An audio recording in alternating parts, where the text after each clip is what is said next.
प्यारे बच्चों, आज हम लोग कक्षा 12 विषय शिक्षा शास्त्र के अंतर्गत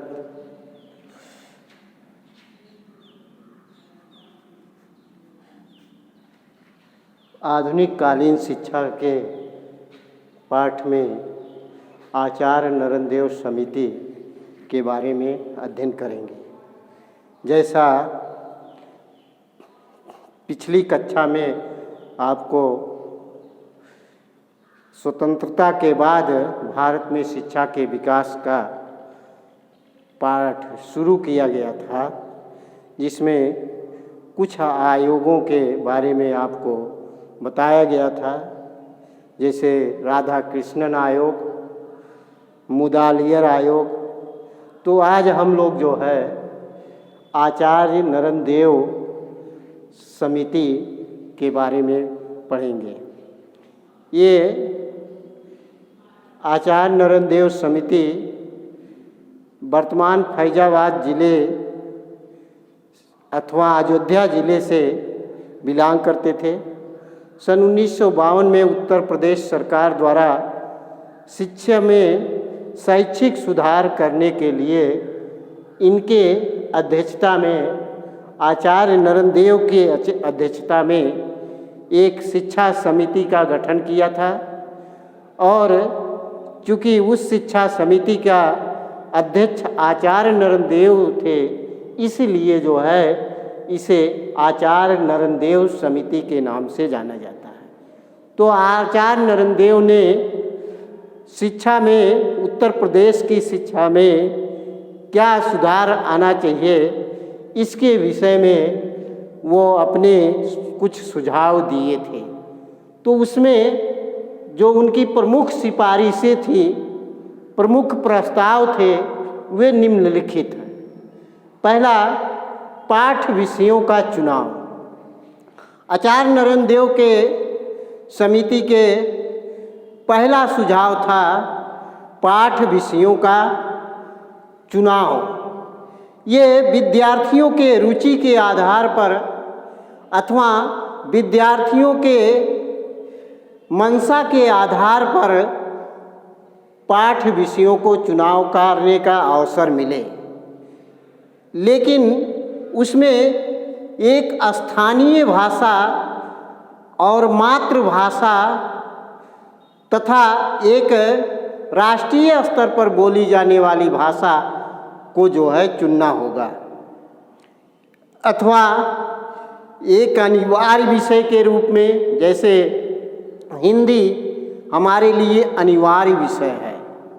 हिंदी के अतिरिक्त हम कोई एक अन्य भाषा पढ़ सकते हैं, जैसे अंग्रेजी। हिंदी के अतिरिक्त हम अंग्रेजी भी पढ़ते हैं। तो ये हिंदी भाषा चाहे साइंस का विद्यार्थी हो, चाहे कॉमर्स का विद्यार्थी हो, चाहे साहित्य का विद्यार्थी हो, कला वर्ग का विद्यार्थी हो, सभी को हिंदी अनिवार्य रूप से चयन करना होता था। तो इस तरह से इसके अलावा अन्य विषयों की वैकल्पिक रूप से चयन करना होता था। उसमें भी अगर विज्ञान पढ़ना है तो विज्ञान के कुछ विषय को लेना होता है, यदि कॉमर्स पढ़ना है तो कॉमर्स के कुछ विषयों को लेना था। तो ये पहला सुझाव था पाठ विषयों का चुनाव। दूसरा, पाठ्यक्रम, यानी कि आचार्य नरेंद्र देव समिति के द्वारा दूसरा सुझाव दिया गया था पाठ्यक्रम के बारे में। पाठ्यक्रम कैसे निर्धारित किए जाएं, क्या पढ़ाए जाएं, क्योंकि यह शिक्षा समिति माध्यमिक शिक्षा पर आधारित था, इसलिए इसकी ज़्यादातर सुझाव जो थे वो माध्यमिक शिक्षा के लिए थे अथवा हायर सेकेंडरी स्कूलों के लिए थे। तो इसमें पाठ्यक्रम के अंतर्गत 9-10 में पढ़ने वाले 2 वर्षीय कोर्स था, जिसे हाई स्कूल अथवा हाई स्कूल सेकेंडरी बोर्ड कहा जाता है। तो उसमें 6 विषयों को चयन करना होता था।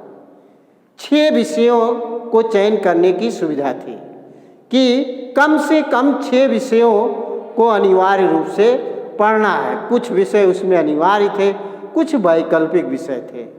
दूसरा 11-12 में 5 विषयों को रखा गया था।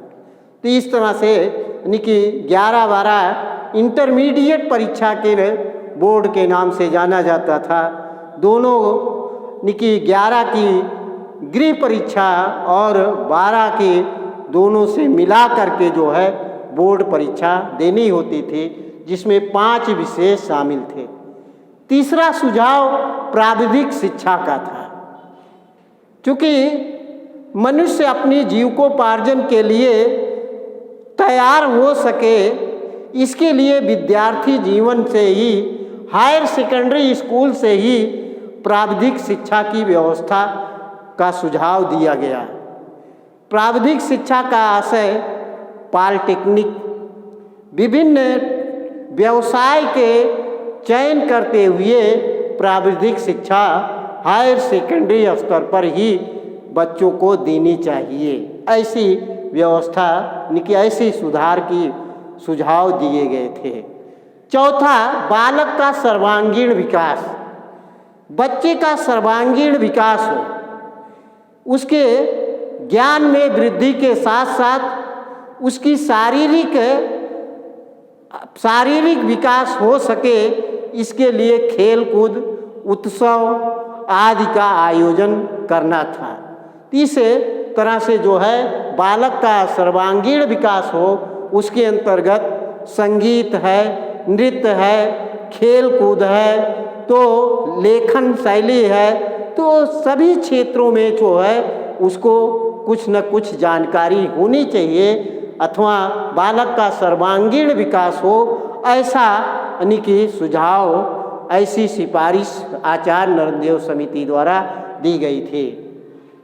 पांचवा, छात्रवृत्ति की व्यवस्था।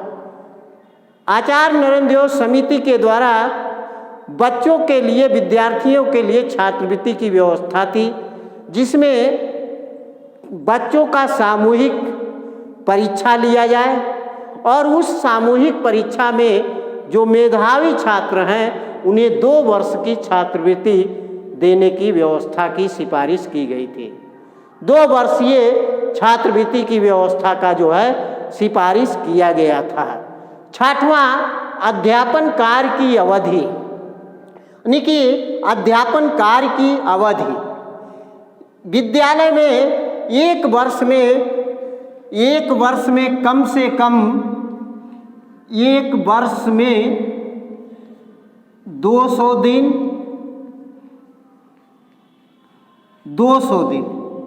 अथवा 400 मीटिंग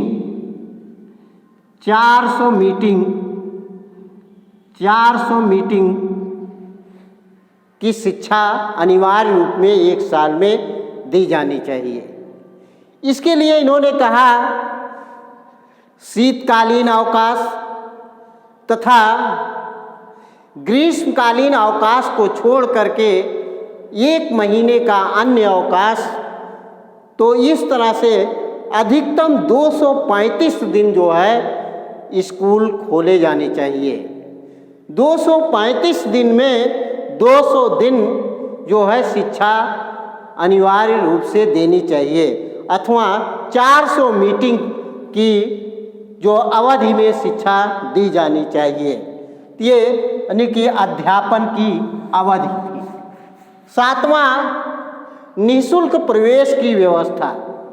विद्यार्थियों को शिक्षा ग्रहण करने के लिए आर्थिक समस्या ना उत्पन्न हो, इसके लिए विद्यालयों में निःशुल्क प्रवेश की व्यवस्था होनी चाहिए, यानी कि किसी भी प्रकार का शुल्क ना लिया जाए, जिससे बच्चे अधिक से अधिक शिक्षा ग्रहण कर सकें। बहुत सारे बच्चे आर्थिक तंगी के कारण शिक्षा नहीं प्राप्त करते, इस कारण से यह सिफारिश की गई कि निःशुल्क प्रवेश की व्यवस्था होनी चाहिए। 8वां, भाषा एवं प्रश्न पत्रों का विभाजन। भाषा एवं प्रश्न पत्रों के विभाजन में जैसे हिंदी भाषा को जो है यदि पढ़ना है तो हिंदी भाषा के 3 प्रश्न पत्र होंगे। हिंदी भाषा के हिंदी के 3 प्रश्न पत्र, 3 प्रश्न पत्र, 3 प्रश्न पत्र होंगे। वो भी पहला 35 नंबर, दूसरा 35 नंबर, तीसरा 30 नंबर। यानी कि प्रथम पेपर अथवा प्रथम प्रश्न पत्र 35 नंबर का, द्वितीय प्रश्न पत्र 35 नंबर का, तृतीय प्रश्न पत्र 30 नंबर का अंकों का विभाजन होना चाहिए। तो ये भाषा एवं प्रश्न पत्रों के विभाजन संबंधी आचार्य नरेंद्र देव समिति के द्वारा सिफारिश की गई थी। अगला, धार्मिक शिक्षा पर बल। विद्यार्थियों में नैतिक गुणों का विकास हो सके, व्यवहार कुशल हो सके, इसके लिए विद्यार्थियों को धार्मिक शिक्षा भी देनी चाहिए। तो धार्मिक शिक्षा के आधार पर उन्हें सद्विचार अथवा नैतिक विचार प्राप्त हो सकते हैं। इसलिए नैतिक गुणों का विकास हो, इसके लिए धार्मिक शिक्षा पर बल देने के लिए सिफारिश की गई थी। कक्षाओं में परिवर्तन बच्चे के परीक्षा के आधार पर उन्हें कक्षा उन्नति देनी चाहिए अथवा एक कक्षा से दूसरी कक्षा में परिवर्तित करना चाहिए। तो ये परीक्षा का साल में कम से कम 2 परीक्षाएं होनी चाहिए। इस तरह से 2 परीक्षाओं के, एक वर्ष में 2 परीक्षाओं के माध्यम से यदि एक परीक्षा में बच्चा उत्तीर्ण है तो उसे कक्षा उन्नति अथवा कक्षा परिवर्तन करना चाहिए। तो यह सुझाव आचार्य नरेंद्र देव समिति द्वारा दी गई। 11वां, न्यूनतम आयु तथा उपस्थिति का निर्धारण। बच्चा हायर सेकेंडरी स्कूल के लिए आयु निर्धारित की गई थी, कम से कम 16 वर्ष, कम से कम 16 वर्ष आयु होना चाहिए ये, और उपस्थिति का निर्धारण कम से कम 50% उपस्थिति होना चाहिए। उपस्थिति 50% होना चाहिए। इस तरह से यानी कि न्यूनतम आयु और उपस्थिति के निर्धारण की सिफारिश की गई थी। अनुदान प्राप्त विद्यालयों में सुधार। आचार्य नरेंद्र देव समिति द्वारा जो अनुदान प्राप्त विद्यालय हैं उनमें सुधार लाने की सिफारिश की गई है, जिसमें यानी कि सरकार द्वारा जो अनुदान दिए जाते हैं ऐसे विद्यालयों को अपने गाइडलाइन में, अपने दिशा निर्देश में संचालन करके उसमें अधिकतम सुधार करने का कार्य करना चाहिए। इसके लिए शिक्षकों की नियुक्ति, शिक्षकों की नियुक्ति अनुदानित विद्यालयों में प्रबंधकीय व्यवस्था में शिक्षकों की प्रबंधकीय व्यवस्था में शिक्षकों की नियुक्ति 5 उप समिति द्वारा, 5 उप समिति जो प्रबंधक सहित प्रबंधक प्लस प्रधानाचार्य इसमें शामिल हों। प्रबंधक प्लस प्रधानाचार्य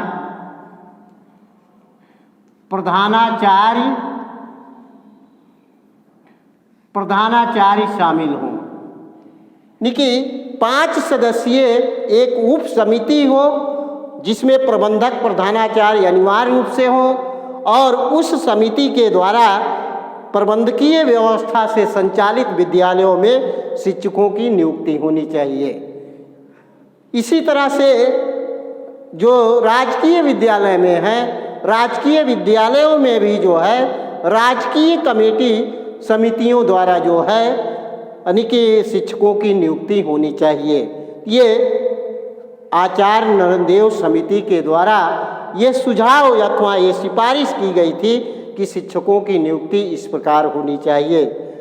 पाठ्य पुस्तकों का चुनाव, पाठ्य पुस्तकों के चुनाव में जैसे बाजार में कई लेखकों के पाठ्य पुस्तक उपलब्ध होते हैं, तो शिक्षक को चाहिए कौन सा पाठ्य पुस्तक सस्ता और अच्छा है, ऐसे सस्ते और अच्छे पाठ्य पुस्तक का चुनाव के लिए विद्यार्थियों को गाइड करना चाहिए।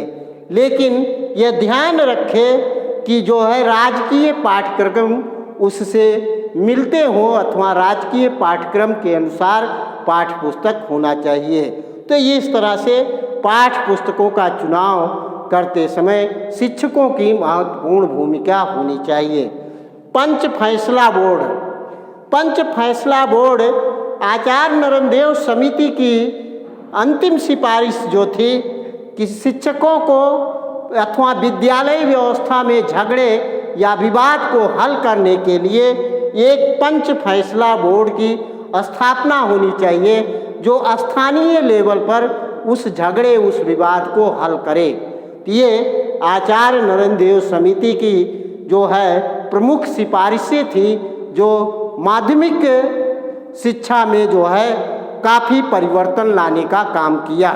तो इस तरह से बच्चों आज बस इतना ही। अगले दिन जो है हम शिक्षा आयोग अथवा कोठारी कमीशन के विषय में जानकारी करेंगे।